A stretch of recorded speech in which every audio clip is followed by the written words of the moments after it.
suite du message de la fin sur la piété personnelle. Jour 8 de ce programme spécial du 10 jours de prière. Thématique du jour, le culte et le message des 3 anges. Craignez Dieu et donnez-lui gloire, car l'heure de son jugement est venue, et prosternons-nous devant celui qui a créé la terre, les cieux, la mer et les sources d'eau. Tel est le message que nous lisons dans le livre d'Apocalypse, chapitre 14, le verset 6 précisément. Nous avons dans ce message d'Apocalypse 14 une série de 3 messages en un message. Le message des 3 anges. Dans le premier message du premier ange, il est dit et interpellé à l'humanité de craindre Dieu, de lui donner gloire et de se prosterner devant son trône de grâce ou devant la majesté de sa création. Mais avant de rappeler ce message qui interpelle notre humanité tout entière, il est dit dans le verset 6 précédemment ceci: « Je vis un autre ange. Il volait du milieu du ciel.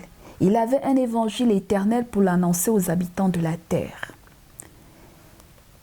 en disant, craignez Dieu et donnez-lui gloire, car l'heure de son jugement est venue. Prosternez-vous devant celui qui a fait le ciel et la terre, la mer et les sources d'eau. » Nous sommes dans Apocalypse chapitre 14, le verset 7. Mais dans le verset 6 précisément, je m'arrête un temps peu ça, soit-il, sur la partie B du verset 6 qui dit « Un évangile éternel pour l'annoncer à tous les habitants de la terre. » L'ange aurait pu s'arrêter là avec son message, mais il avance des propos encore plus percutants pour dire à toute tribu, à toute nation, à toute langue et à tout peuple. Pourquoi Dieu insiste de séquencer les origines de notre humanité à travers un message qui s'adresse à toute l'humanité, à toute nation, à toute tribu, à toute langue et à tout peuple. Parce que ce message est un message universel.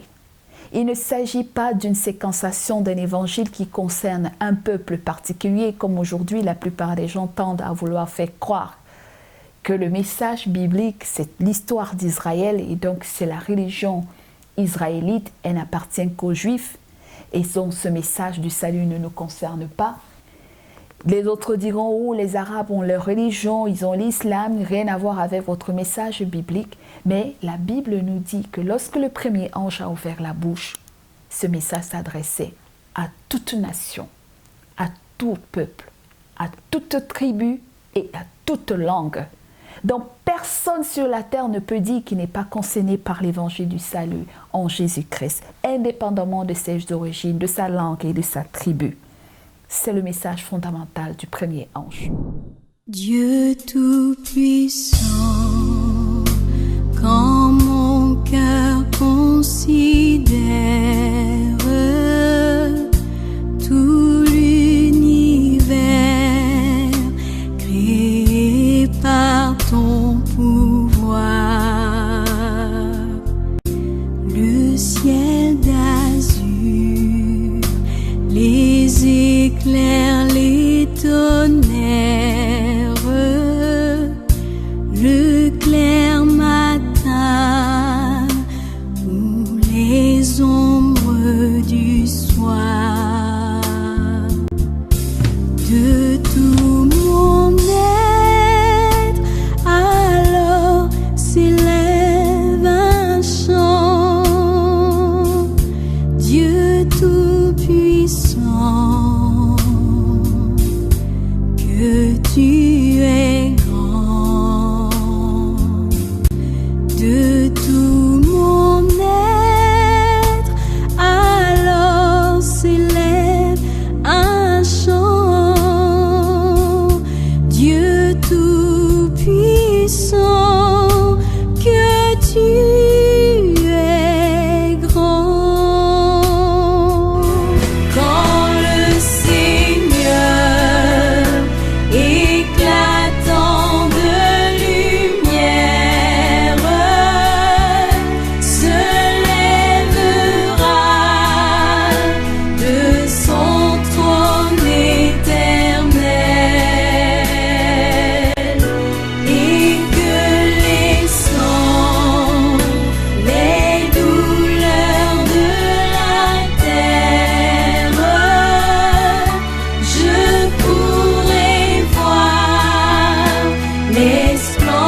Le deuxième ange va donc dans le verset 8 d'Apocalypse, chapitre 14, insister sur un autre aspect. Et un autre ange, un second ange survit en disant, « Elle est tombée, Babylone la grande qui a abreuvé toutes les nations du vin de la fureur de son impudicité. » Ce message du deuxième ange ne dit pas qu'il s'adresse à ceux seulement qui appartenaient à une certaine race, mais elle est tombée Babylone, celle qui abreuvait toutes les nations du vin de son impudicité. Babylone représente tout le système culte qui ne s'appuie pas sur le message biblique tel qu'il est instruit et enseigné par la parole de Dieu. Toute forme d'enseignement humain qui ne puise pas les fondements sur la véritable parole de Dieu s'appelle pour Dieu un système de Babylone, la confusion, où on mélange un peu de vérité et un peu de mensonge, et Dieu demande à son peuple de sortir de Babylone. Le troisième ange va donc résumer les deux messages, celui du premier ange et du deuxième ange, en disant « Si quelqu'un ose seulement », dans le message du troisième ange, Apocalypse chapitre 14, le verset 9, il est dit « Si quelqu'un adore la bête et son image et reçoit sa marque sur son front ou sur sa main, il boira lui-même du vin de la colère de Dieu, versé sans mélange dans la coupe de sa fureur. » Full stop. Si nous voulons rentrer à l'Éternel, Dieu nous dit de quitter Babylone, de sortir de la confusion, de l'erreur et du mensonge, des dogmes et des croyances humaines qui remplacent les fondements de la parole de Dieu et de ses recommandations pour revenir au bon système d'adoration. Celui qui se repose sur la croyance des Saintes Écritures comme le socle fondamental de notre foi. Et celui qui espère et qui garde ce message comme étant le seul message qui pourvoit notre salut en ce temps difficile, Dieu dit que si nous ne nous détachons pas de la confusion et que nous buvons le mauvais vin, nous prendrons part au partage de la fureur et de la colère de Dieu, parce que adorer autre chose que le message de salut en Jésus-Christ et son retour, c'est adorer la bête et autre chose. Alors que nous engageons notre relation avec Dieu en ce temps, en cette nouvelle année, que nous voulons reconstruire notre autel avec Dieu, il est temps que nous comprenions que la véritable adoration est celle qui est vouée à Dieu et non aux hommes. Parce qu'aujourd'hui, de plus en plus, nous voyons dans différentes sortes de cultes, de lieux de service et d'adoration, il y a plus une adoration envers l'humain, envers le Père spirituel, envers le chef de l'Église, plus qu'envers Dieu. Dieu ne nous demande pas de partager sa gloire avec les hommes. Il nous demande de l'aimer lui, Dieu seul, et de l'adorer en esprit et en vérité. Demandons à Dieu le Saint-Esprit afin qu'il nous rebâtisse dans cette bonne et meilleure façon de lui vouer notre adoration.